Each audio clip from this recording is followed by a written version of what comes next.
একটা সময় ত্রিপুরা রাজ্য রক্তদানে বিশেষভাবে এগিয়েছিল, কিন্তু কোভিড মহামারীর পর মানুষের মধ্যে রক্তদানে আগ্রহ কিছুটা হ্রাস পেয়েছে।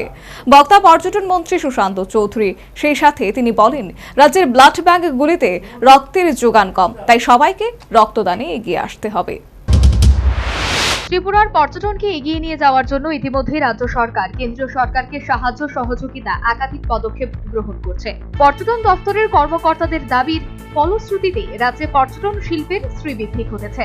রাজ্যে পর্যটন শিল্পীকে এগিয়ে নিয়ে যাওয়ার লক্ষ্যকে সামনে রেখে ময়দানে অবতীর্ণ হয়েছে ত্রিপুরা পর্যটন ফোরাম। শনিবার ত্রিপুরা পর্যটন ফোরামের নতুন অফিস ভবনের উদ্বোধন হয়। উপস্থিত ছিলেন পর্যটন দপ্তরের মন্ত্রী সুশান্ত চৌধুরী, মেয়র দীপক মজুমদার, পর্যটন দপ্তরের অধিকর্তা প্রশান্ত বাদল নেগি, ত্রিপুরা পর্যটন ফোরামের সভাপতি পরীক্ষিত সহ অন্যান্যরা।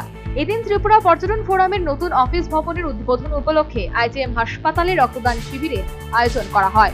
পর্যটন দপ্তরের মন্ত্রী, মেয়র সহ অন্যান্যরা রক্তদান শিবিরটি ঘুরে দেখেন এবং রক্তদাতাদের বিশেষভাবে ধন্যবাদ জ্ঞাপন করেন। এদিন পর্যটন মন্ত্রী সুশান্ত চৌধুরী বলেন, রাজ্যের ব্লাড ব্যাংকগুলিতে রক্তের যোগান কম, তাই সবাইকে রক্তদানে এগিয়ে আসতে হবে। তার থেকে যোগান কিছুটা কম রয়েছে, অনেকটা কম রয়েছে।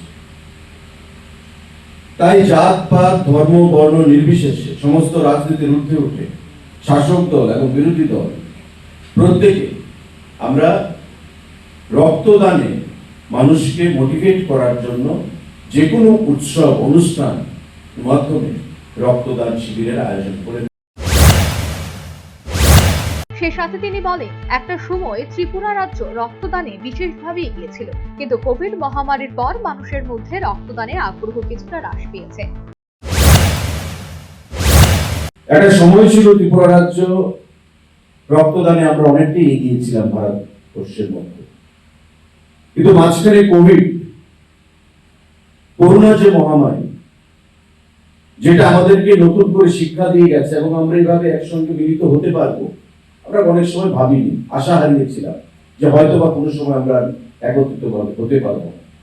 সেই কোভিড মহামারীর পর রক্তদানের যে আগ্রহ মানুষের মধ্যে অনেকটাই সেটা হ্রাস পেয়েছে। তাই বর্তমানে আমাদের মুখ্যমন্ত্রী, আমাদের সরকার, আমাদের বিধায়ক, আমাদের দল এবং ছোট ছোট বড় বিভিন্ন সংগঠন বিভিন্ন অনুষ্ঠান আয়োজন করার পাশাপাশি একটা রক্তদান শিবিরেরও তারা আয়োজন করছে। প্রসঙ্গত উল্লেখ্য, প্রশাসনিক কর্মকর্তাদের বক্তব্য অনুসারে রাজ্যে প্রতি বছর মোট জনসংখ্যার 1% অর্থাৎ প্রায় 40,000 রক্তের প্রয়োজন। আর এই রক্তদানে এগিয়ে আসছে বিভিন্ন সংস্থা সংগঠন। Bureau report, news vanguard.